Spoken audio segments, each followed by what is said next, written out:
Alright. Make sure you got them, Dan. Okay. Okay. I'm going to do my presentation on managing a small franchise and a few things that it takes to manage a small franchise. Alright, it's Friday morning, you just got to work. And immediately, as soon as you come into work, you get called into your boss's office. Now, initially, you're probably thinking, you don't know what the nature of this meeting is, but later on your boss tells you that he's offering you a promotion to be a supervisor. What that entails a generous pay increase, extra vacation time, and PTO time. Do you accept? Most people would not hesitate to say yes. However, most people thrive for the position of power in the workforce, but actually do not have what it takes to be in management. Typically, people think the responsibility of a supervisor is just to tell you what to do. However, the job entails so much more than that.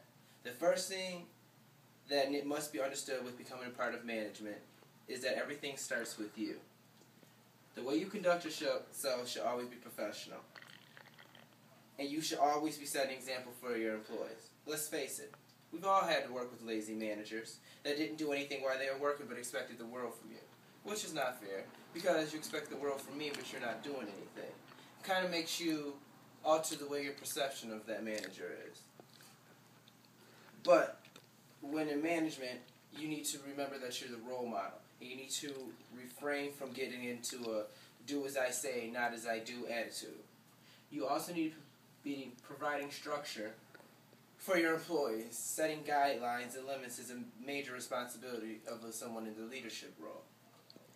You only lose your rapport with your employees if you're breaking all the rules that you set. So therefore, if I tell you while we're working, there's no texting on your cell phone, and you see me in the office texting, you're going to not understand why you can't text if I'm in management and I'm telling you that you can't text because I'm supposed to be leading by example.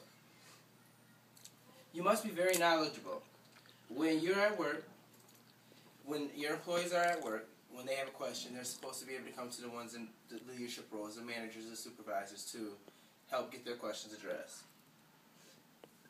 But I'm not saying that you need to go around and act like you know everything, or act like you're, the top dog or everything. No, but it's nothing wrong with being helpful when the employees have questions, you can lend a hand to them. When you lend a hand to the employees and help the employees, that also builds a rapport with the employees.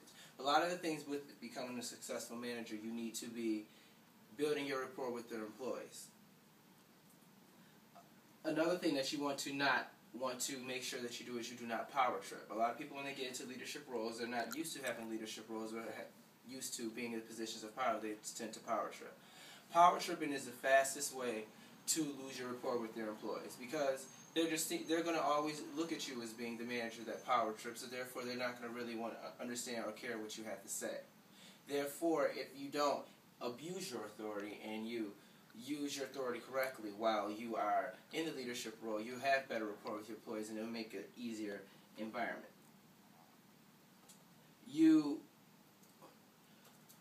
But you don't want to become too friendly with the employees to the point that when you ask them to do things, that they become to give you a hard time. And another thing that I did say, I said ask. You need to make sure that you're asking your employees to do things, not telling them to do things. A lot of people in the managerial roles and leadership roles have the tendency to tell their employees what they need to do. And it's not what you say, it's how you say it. You can say the same thing a million times, but you can say it in different tones of voice. In the different way that you say it, will all have different interpretations of it. You need to treat your employees with the same level of respect that you want to be treated with. To get respect, you need to give respect. You can't walk around disrespecting your employees just because you're in a leadership role. Because at the end of the day, a lot of people that go around disrespecting people because they're in a leadership role tend to forget that they can also be replaced. You also don't want to be in the job force walking around like you cannot be replaced, because there is always a replacement for you. That's why you need to be making sure you're doing your job correctly, so therefore they don't have to bring in a replacement for you. You need to also be giving your employees the opportunity to come to you. Have an open door policy. I'm saying if they have any problems at work, they should be able to come to you and discuss them with you. You should not be intimidating your employees. When you have intimidated employees, that's when a lot of the complaints, things that could have been handled at the store level, don't get taken care of because they don't feel like they can even come and talk to you because you intimidate them so well. You should also want to make sure the work is always in a friendly work environment. But those were just a few basic essentials in being successful in management.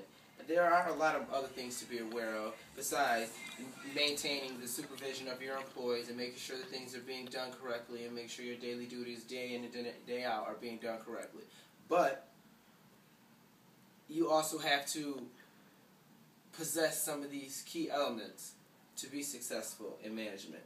And like I said, it's not hard to be hard in management, but these are some key certain qualifications that will help aid your success.